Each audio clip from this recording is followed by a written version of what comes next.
Hi there, hi dear Lana. Have you ever had an experience that took you time to accept? Have you had a friend share something with you that up to date you're still grappling with how true that thing was? I recently had a vision or an imagination that was so clear. It was so scary yet very fulfilling. And it was about family.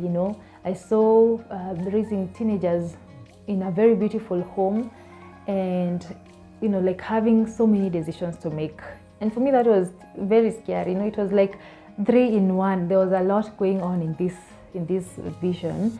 And I remember tearing up because I was like, hey, how can one person have so much to think about and to handle? And it has not left my mind. That thought has not left my mind. And well, it's not like I think about it constantly, but it's there. I think about it often. And little did I know that I needed to learn about acceptance. Let's talk about that today. And what acceptance is acknowledging and embracing the reality of things, the reality of your emotions, the reality of your thoughts, the reality of others around you, the situation around you, and not trying to deny it, and or even trying to change it for that matter, because some things cannot be changed. It's the reality. That is what acceptance is. And there's a lot of unnecessary suffering that comes from futile attempts to change a reality, to change something that we do not even have control of. That is what acceptance does for us. It frees us and gives us a lot of peace. And it also helps us build relationships because, with acceptance comes embracing people with their experiences, people with their perspectives and their beliefs, taking people as they are. And you get to have a lot of empathy for someone once you have acceptance, towards them. So there are different kinds of acceptance. There's the self-acceptance where you accept yourself as you are, wholly, your thoughts, you accept your temperaments, you accept your beliefs, you accept your strengths and weaknesses. And then there's acceptance for others where you embrace people with their differences, with their perspectives. And then there's the situation acceptance where you accept things as they are in the environment, whether positive or negative. And then once from that place of acceptance, now it's when you move forward and seeing, how can I navigate these things? Yes, this is the reality. I have accepted it. So how do I move forward?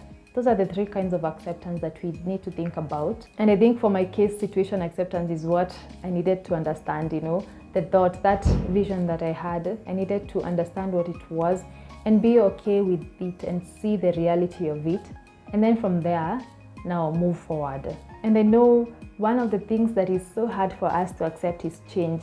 Guys, I remember from high school learning that change is inevitable. The class that was ahead of us did their KCSE. I think that was the composition title for, not composition, one of the essays they had to write, because in high school you do essays, like three of them, or yeah, something like that. But I remember that's where I learned that change is inevitable. And the challenge was whether you know the meaning of the word inevitable. And inevitable means it's something that we cannot avoid. So change is inevitable, guys. Some challenges in life come to us because of resisting change. Yeah, we need to accept that things will not stay as they are. Things will move differently in different seasons, and we should accept as they are.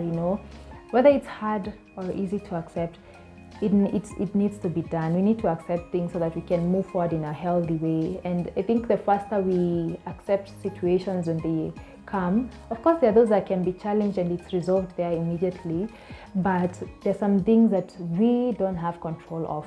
So when you learn to accept those things as they come, it's easy to navigate life, and it's easy to have resilience when we can accept things as they are. There's some situations that will put us down, and that is the reality of things.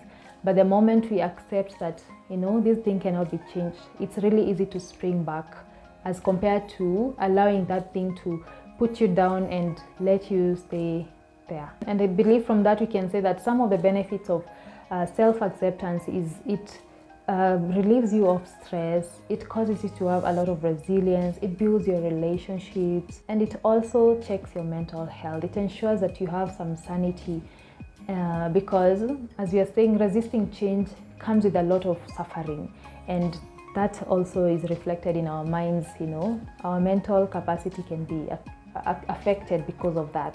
And while at it is so important to understand that acceptance is not passivity. Passivity is more on the negative side. Passivity is tolerating harmful things and just leaving them to be as they are. Acceptance, on the other hand, is taking the reality as it comes and building on that so that you can respond more constructively. I hope this helps you approach things differently and helps you think about acceptance. And even to close us off, I want you to think about these things. What is it about you that you need to accept? What have you not accepted about a person that is close to you? And what situation do you need to accept? Just think about those things. 3 questions. I know they're not a lot, but it's really packed. Take a moment, reflect, and just think about them. And just to close us off, understand that acceptance is a really transformative attitude. So let's embrace reality with a lot of openness, and that will inform how we address it and how we move forward. That's all for today. Short and sweet. Please make sure to subscribe in case you haven't, and give the video a thumbs up, and see you in one of my other videos. Bye.